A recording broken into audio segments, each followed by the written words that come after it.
Well, it seems I'm alive again,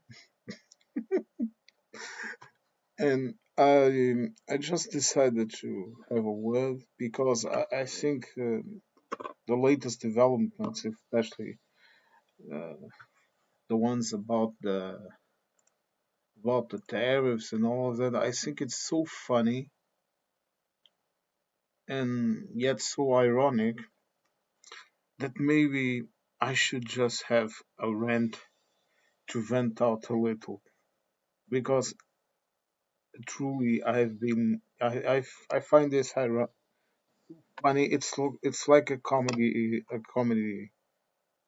act. You know, I have this feeling that tomorrow we are going to all to wake up, and this was all just a Hollywood scam. You know, just a promotion for some kind of a new book or a new movie or whatever.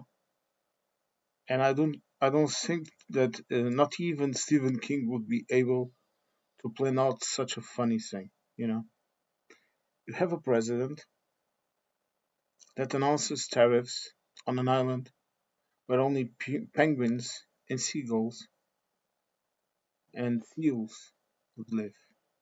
An island that, from what I read, it has not been visited for a decade now. A president that makes the equation that he used to to calculate those tariffs. It's so ironic. You know, I really have this feeling that there is something wrong with him. You know, maybe the man is just sick, or whoever is next to him is also sick. But the truth is, he is taking actions that will have actual consequences. You know, the he has lost the EU. He has lost the EU weapon procurement, for example. He won't get it back. He can send his Nazi drunk men into Europe, but it won't have any practical effect because uh, people here in Europe. Hello, Ginny. People here in Europe, we are not dumb, you know. What is Trump going to do? He's going to send a battleship into, I don't know, into Paris and say you have to buy our weapons. No, Europe won't buy his goddamn weapons. You know, Mm, we just don't care right now. What I see in the news, and I have seen news in English, in Portuguese, in German, in French, in Spanish, in whatever. You know, people are just ignoring him. You know, people don't care. He just sits around and talks shit and who gives a crap about what he is talking about? Really? And I think not even the Americans can understand this. You know, this was just my cat coming in. But what what people need to understand is this: he is talking a lot. He's spreading a lot of chaos. But we have to look at the practical effects of what he is saying. And that is essential to understand how these things will progress. And these things will progress in a way that it won't be good for the United States of America. Because the USA is already losing market shares, it's already losing soft power by cutting USA. The USA is also losing a lot of its leverage and influence in the world. And this will only get worse, and other actors will replace the USA. Have no doubts about it. Have no doubts that China, that Europe, and other nations will rise up and take that chance. One of the videos that I dropped today or yesterday, I don't recall, was about the EU Central Asia summit. Do you know what they decided in that summit? They decided European investment in Central Asia and vice versa, because those countries are rich. Many of those countries, they are a bit underdeveloped, but they have a lot of national resources, and they will be a part of the new Silk Road that is going to cross those countries in Central Asia from China to Europe. When that Silk Road is done, let me just close the door here. When that Silk Road is done, what we call Silk Road, it we will have a rail system that will come from China to Europe. Okay, simple as this. And they estimate that we will be able to transport goods from Europe to China and from China to Europe in about 40 days. That might seem a lot, but it's not. It's safer, it's quicker than transporting it via ship, or even more practical. Because, for example, if you have a ship out in the sea that has issues, you have to find a port where that ship must go, where it has to be repaired. And I know for a fact, because I live near an international port, that those expenses are extremely high. You know, fixing a ship, fixing an issue in a ship, it's not the same as fixing it. I don't know. You do understand what I'm trying to say? If you have an issue with a rail, you just take that carriage, you put it aside, you put another, replace it, and off you go. A ship sometimes must be weeks in port to be repaired. And like Jeannie is saying here in the chat, she's absolutely right. All I see also is angry and mad people. You know, I think I also put spoken in the video about that, about the fact that they are in the USA. They have these videos where you have the guys from FAF or whatever they call themselves mocking the Trumps, the Trumpians, and the MAGA hats, and you have the MAGAs uh, mocking the other ones and saying that Trump is right, and they are both wrong. You know, I mean, folks that are being affected by this, I understand that they are mad, I understand that they are hurt, and I understand also there are plenty of stupid people that voted for Trump, that voted for the situation. But I beg this question: what can these people criticizing and mocking? They even come up in the videos dancing and singing and whatever they do. What is the practical effect of this? Nothing. Violence solves absolutely nothing. It only makes it worse. What they should be doing is, for example, when the now famous question when they say, "Oh, doesn't anybody care about this state or these farmers or whatever?" The only answer to this is, you voted for it. Now you have to support, endure, the consequences of your actions. Because one of the main issues with the USA is that they are rather infantile in taking responsibility for their actions. We also saw this in the UK to a different degree with the Brexiters. Even Starmer seldom speaks about Brexit, seldom speaks about the consequences of Brexit, you know.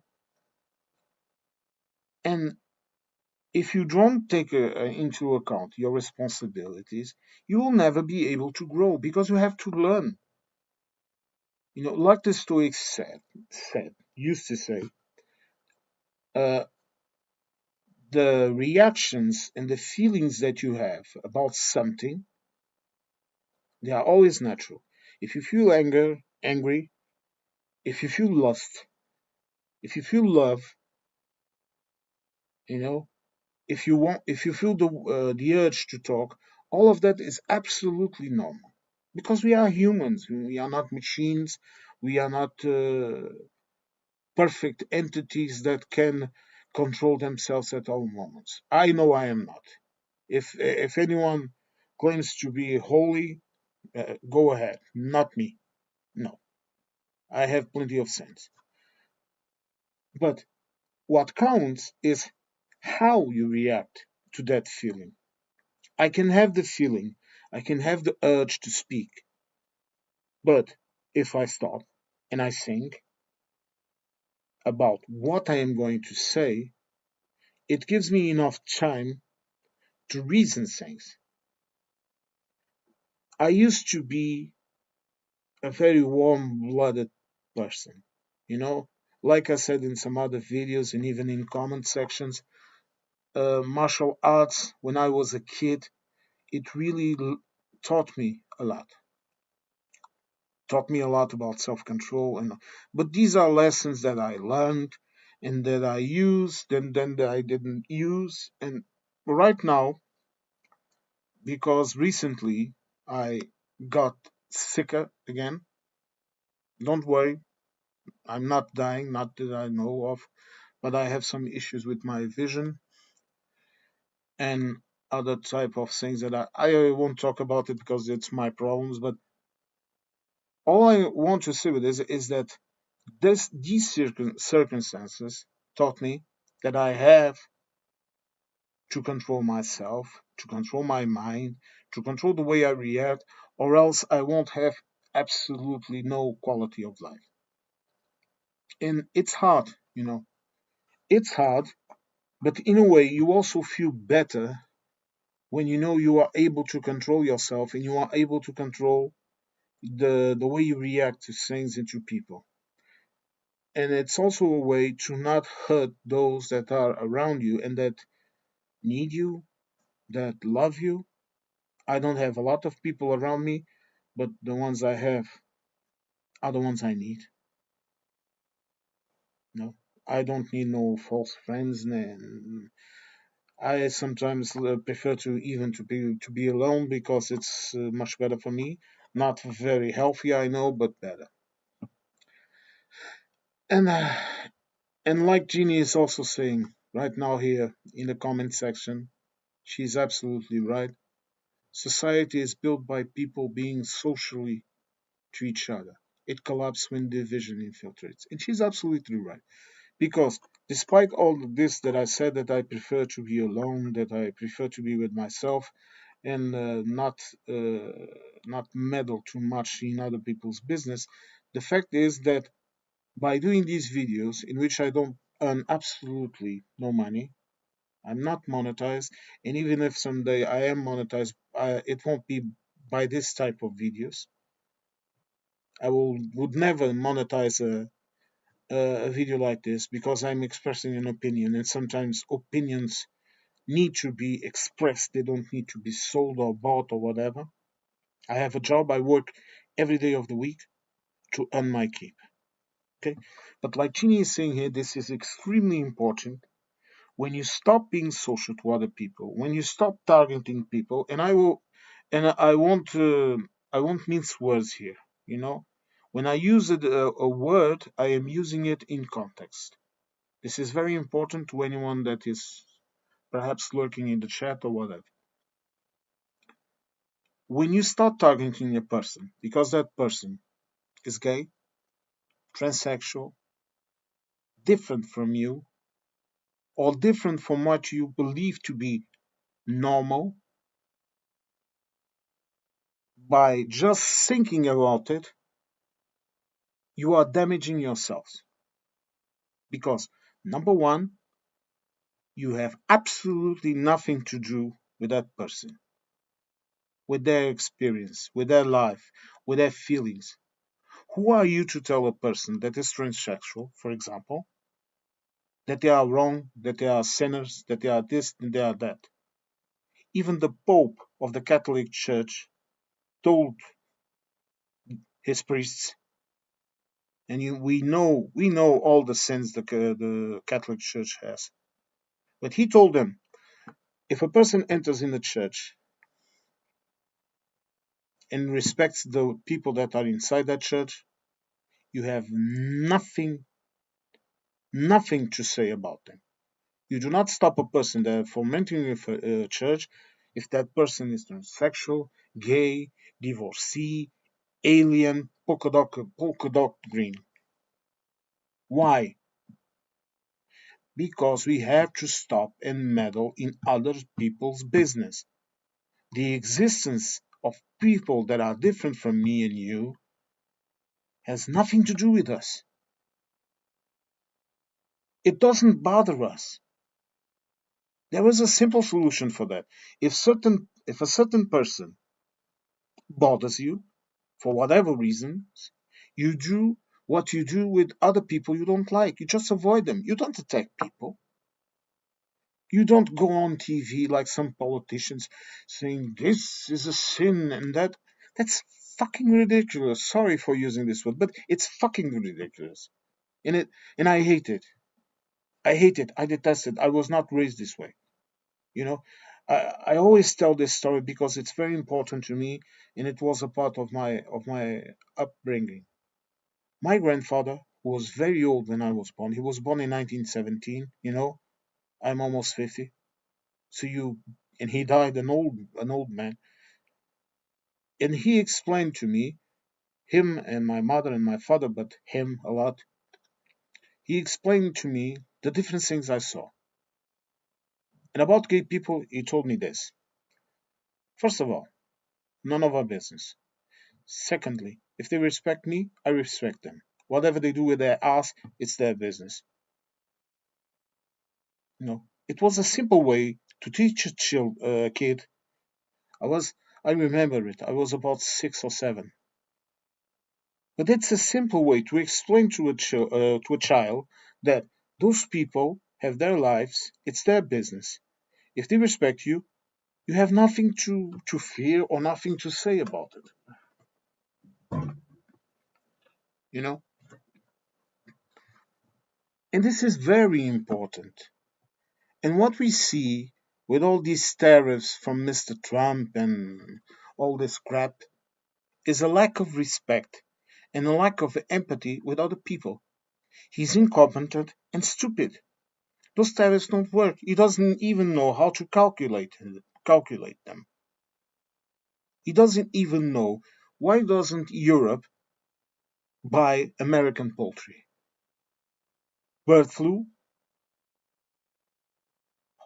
hormones they put in the food they give their poor chickens, bleaching chicken, because the meat is not good.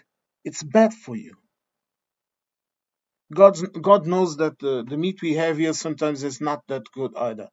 Because although most of the chicken are now free range, we know what free range means. There's still a lot, it's still a lot of animals put in a factory to grow up quickly and provide meat and eggs. Those are other things we have to address, other problems we have to address. But going back to the terrace, because I wandered off, because this will happen often. It often happens to me. Like I said, I'm hyperactive, and sometimes it's very difficult to keep my train of thoughts. I will get better. But what will these tariffs create? Number one, an uncertainty in the market. I, as a businessman outside of the US, I will feel very uncertain to enter in the US market and do business there. Why? Because I do not know with what I can count. Because, like I said before, if a person puts tariffs on penguins, what can I expect? And after this, the US will find itself in a very difficult position because it won't have. Perhaps the USA is able to build more factories, to have more manufacturers inside the country. But then, where will it sell to? Just inside the US? I know the US has a large population, but it's not enough to support and feed, you know, all of those international companies that are spread across the world and building everything. Coca-Cola. There are at least one or two Coca-Cola factories in Portugal and triple or double that in Spain, then France, then Germany. They all have bottling and producing plants here because it's cheaper, because they can have staff here to produce and they don't have to export cans of Coke from the USA. And they wouldn't be able to do it because even Coca-Cola does not use in Europe certain products that it uses in the US. Because, for example, we have a sugar and salt tax, so the levels we allow of sugar and salt in our food and our drinks is much different than in the US. And recently they got mad because our government started to impose higher taxes on sugary drinks, even if they are at the level, even if they don't exceed the level. If you don't know this, in the EU, there is a maximum and a minimum level of sugar and salt. Okay, and countries have the sovereignty, like a lot of people like to talk about, to go in between these things, and and I cannot understand. I really cannot understand how people that's in look, and Jeannie again, she's here, and I thank you very much. She's talking about being a veggie and not to criticize other people's habits. I am not a vegetarian. I eat meat, but I don't criticize people for being different and for wanting to eat vegetables. And she's talking about here about the animal welfare and a life in a box being fed up is wrong. Yes, it is. And I thank God that around here almost all of the farms are now free range, and they've been cracking down on that, and we don't have chickens in boxes. But even so, it's wrong. We need to find ways of raising animals that are raised in a more humane manner. But even this, we are talking about animal welfare, is another question that divides the US and Europe. Because the USA has the same type of model or models of animal farms Australia, for example, has. And Europe is taking steps to end this. Because we also have to understand this. You don't, if you are an omnivorous person, you don't have to eat meat every single day of the week. Myself, because now of my health, I am trying to do this. A Mediterranean style diet with an equilibrium in what you eat, preferring to eat seasonal plants and fruits, eating less meat, eating less fish, dividing your diversifying is this is what I mean. Diversifying the way you obtain your food. This helps. It helps animal welfare, it helps the environment, and we simply need to understand that this is the way we must go. The cat arrives again. Sorry. So she just barges in and it's all hers. Hello, baby. But like I was saying, all of these questions divide the USA. And it's not tariffs, because I don't think Mr. Trump can understand that Europe does not purchase some products from the USA because we don't want them. No, we don't want Skittles with petroleum petroleum products used as ink to paint the damn sweets. You know, we don't need hormones in our meat. We don't need chemicals in our vegetables and fruits. We don't need it. And besides, look, even in Portugal, I go to the supermarket, and around 80 to 90% of the food I get here is all Portuguese. And a big part of it, it's locally sourced. I don't live in my hometown. I live around 50 kilometers, around about 50 kilometers from my hometown. But yet, I can get the products that they produce there, like those free range chickens and eggs, and vegetables, and grain and wheat, wheat and corn and all of that, lettuce, tomatoes. I I get it here in our supermarkets because they plant it there and they spread it across the region. So they first they first try to supply local supermarkets, even Aldi, even Lidl, that most of their fruits and vegetables are local.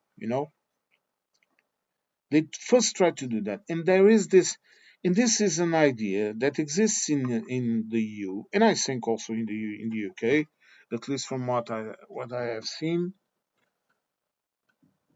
that producing locally is better for everyone. It's better for the environment. It's better for people. It's better for animal welfare. It's better for everything. And this is the way we have to go. Even around here, even in big cities, you have urban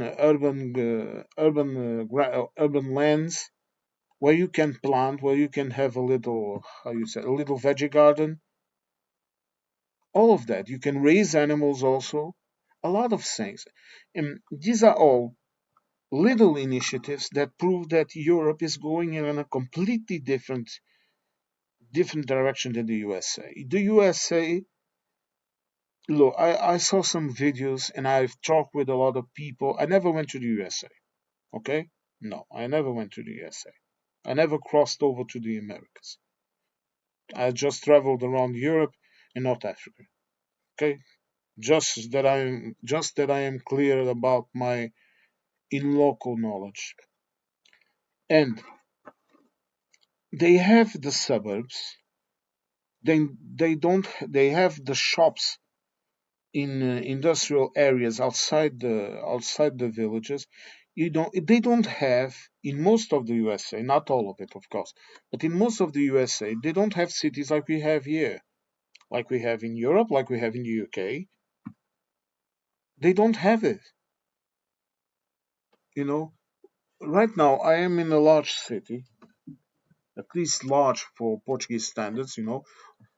We are only 11 million around that, but it's a big city. It has around, I don't know, 25,000 inhabitants, something like that, and a lot of transient population. and I can walk to, let me count, at least four supermarkets, large supermarkets, including a little. I can walk to two pharmacies. I can walk to three butchers. I can walk to a town market. I can walk. I can get in my bike.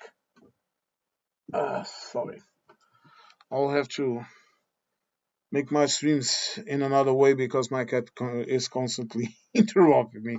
She wants to go to sleep. But I will just talk for a little more. You know, and we have what we have here are deep cultural differences between the USA and Europe. It seems to me, and this is my opinion, that the USA has stopped in time. They are still in the 1960s, the 1970s, the 1980s. They are still stuck there.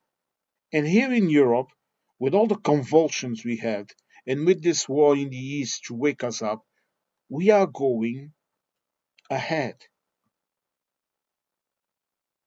And in Asia, they are going ahead. Europe is keeping up with Asia. Europe is keeping up with China, with Korea, with Japan. Excuse me for a minute. My cat owns me. But Europe and Asia, we are going forward. And in other countries, of course, but I'm just talking about the so-called first world countries. We are going ahead. We are evolving. We are changing like we should. And the USA, they, like the Russians, are stuck in that mentality. They seem to be. Look, how can we how can we talk with an American and tell them, for example, that public transportation is a good thing? You know, me, due to my work and family situations, I seldom use public transportation. But if I want, I have buses in my region. We don't have a rail. Yes, this is important. Genius here talking about how USA cities, correct.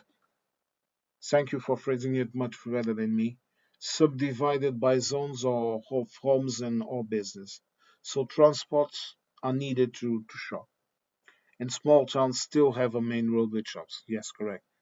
But I also saw some heartbreaking videos about those small towns and how they are being abandoned. It's very sad. Yes, UK once had a small shop in almost all streets, never far from one for food, by foot. Correct. We also have the same issue here.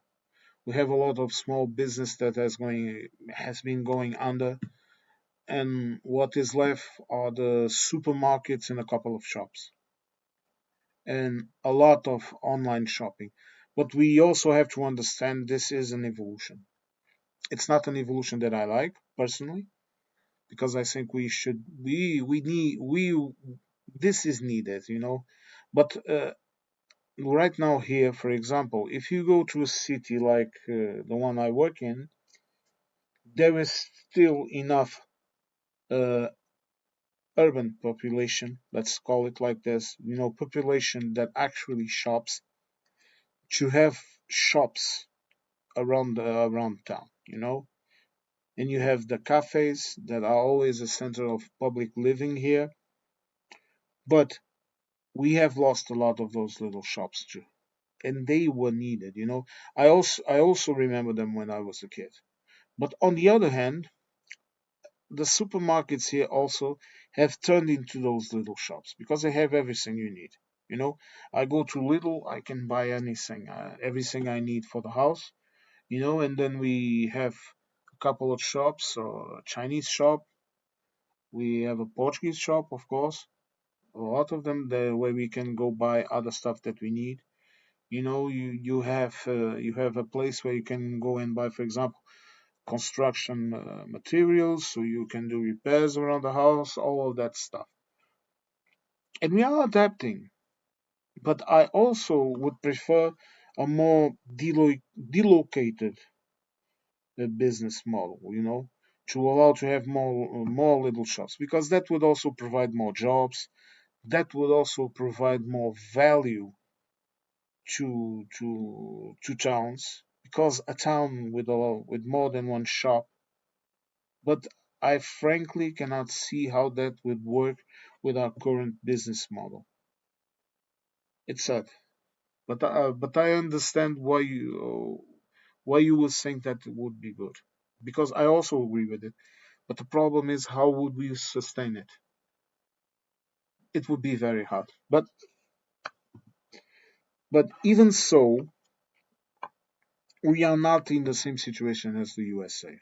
Where you have those big Walmarts and all of that, where you have those, I also saw some videos and talked with people about only having fast food, for example, as restaurants. Here we still do not have it, that type of model. We have restaurants, we have cafes. Maybe because we like to eat, you know, maybe because we are a bit picky with our food. We like to eat good food. In the town where the city where I'm working, if I have an hour to get lunch, and most of the times I take something to eat at work. I rest during my lunch hour, but I might rest by just being at my desk and working out and working and so seeing some other thing. Yes, home delivery, Gene. I have also it's funny you are talking about the home delivery and we sit in our little box. It reminds me a little about that story of Ray Bradbury, the pedestrian, where people cannot even walk in the streets without being questioned why, and they are done, and actual human police doesn't even exist anymore. It's all mechanized. And yes, we seriously are in risk of ending up in a world like that. In fact, some places in the world are already like this. If you watch some videos about Japan, for example, there are actually places, people that are already living this way. They just order food out, they sit in their little boxes, and I don't think that is living. I don't think that's living. But, well, what I was trying to say about these tariffs is that I don't understand them.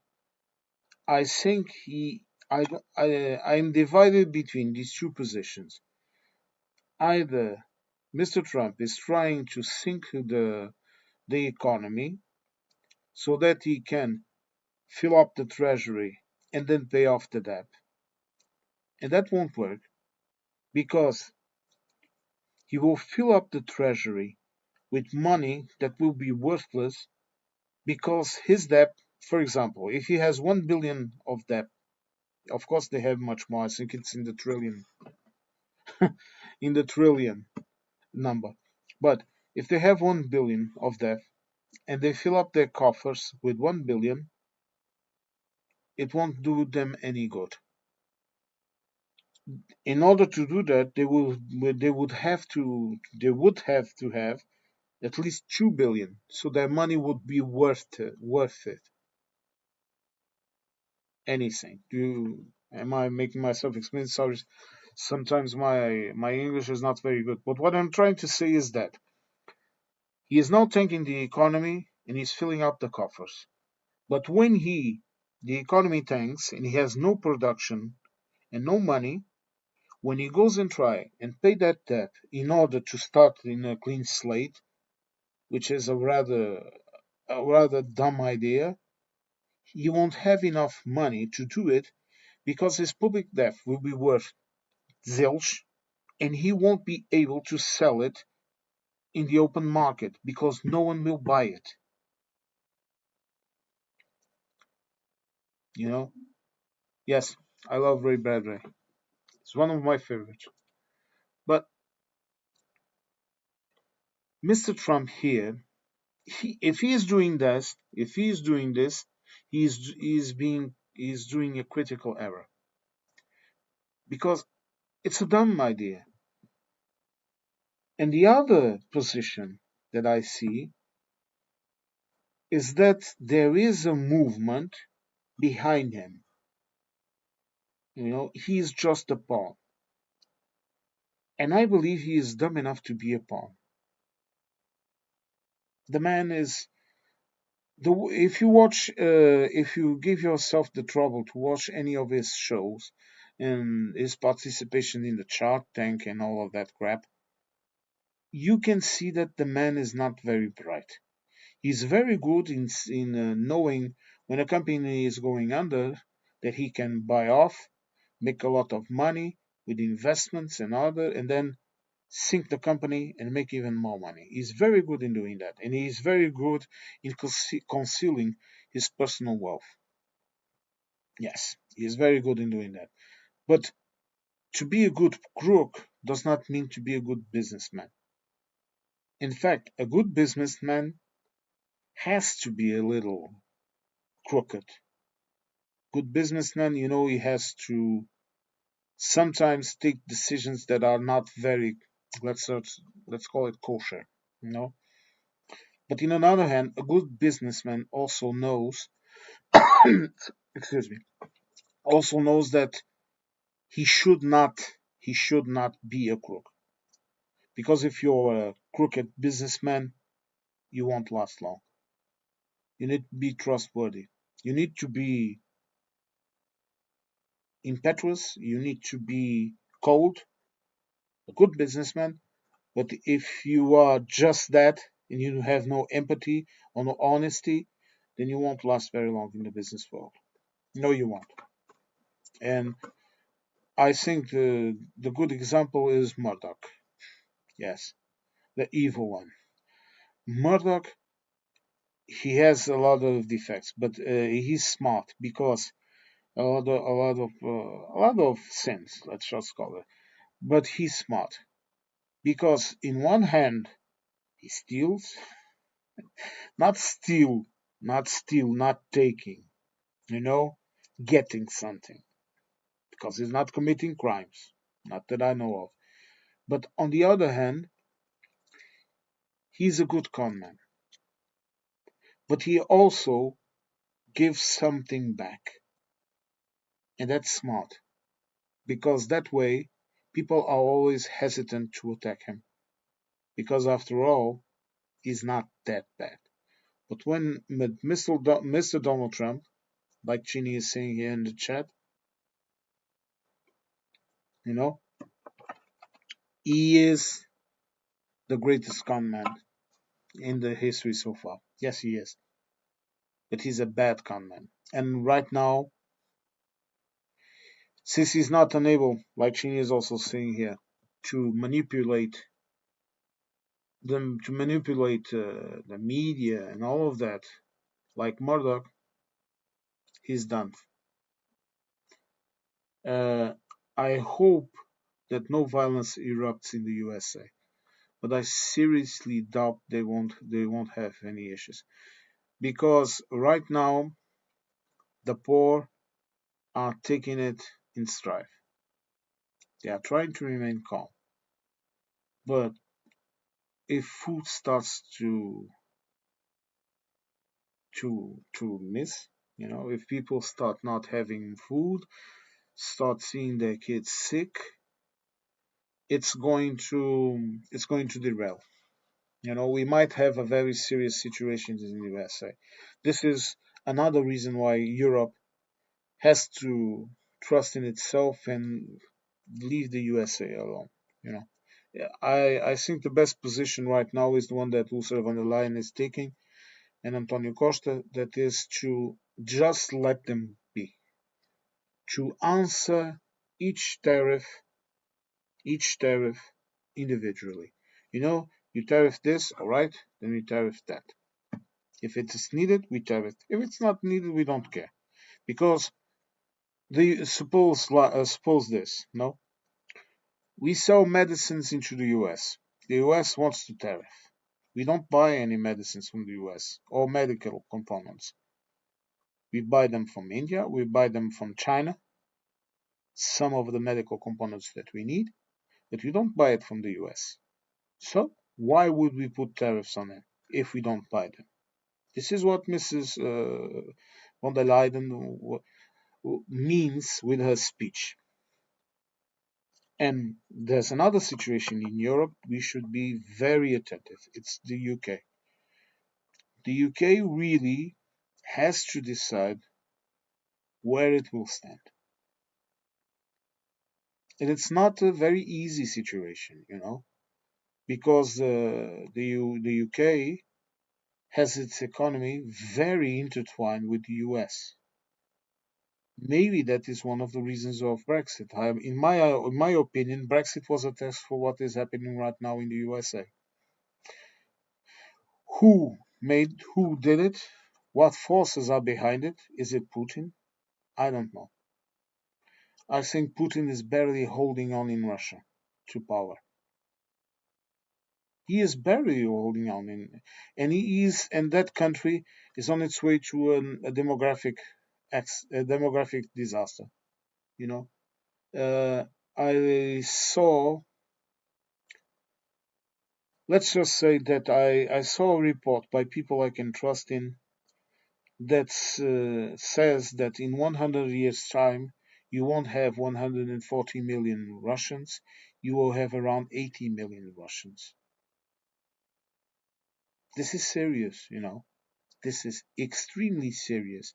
And each Russian he sends to the meat grinder in Ukraine is another lost in the future. Because they are even discussing fining or jailing Russian males that do not father children. And there are Russian women fleeing Russia into neighboring countries and even into Europe. The country is, or people look at Russia and they see their progression in the battlefield, and they have no idea the cost it has. I saw videos they were transporting goods into the border, into the battleground by donkey because there was no fuel. It's very ironic that in a country that has so much fuel, so much oil, so much gold, they cannot process the fuel because Ukraine has been bombing the processing plants near the border, and they now have to bring that fuel to the west from central Russia. And they are having issues with roads. They don't have enough people to repair infrastructures and all of that. But we will make a dedicated stream to Russia someday. Okay. The next one I will want to do is about Gaza. But talking about these tariffs, and just to end the stream because it's my first normal stream. Let's just call it like that. I would like to thank you, Jeannie. Thank you for coming. Thank you for not letting me be here all alone. But this is normal, you know. The first streams are always the hardest, but it will get better. And just to conclude this, I would just like to say this. I would like to wish good luck to the Americans because they will need it. And we will be affected, but it won't be half of what they are suffering. It's sad, but it's pragmatic to say this. Well, I wish you all a good evening. I wish you all a good weekend. And See you next one. Bye. Thank you, Jenny.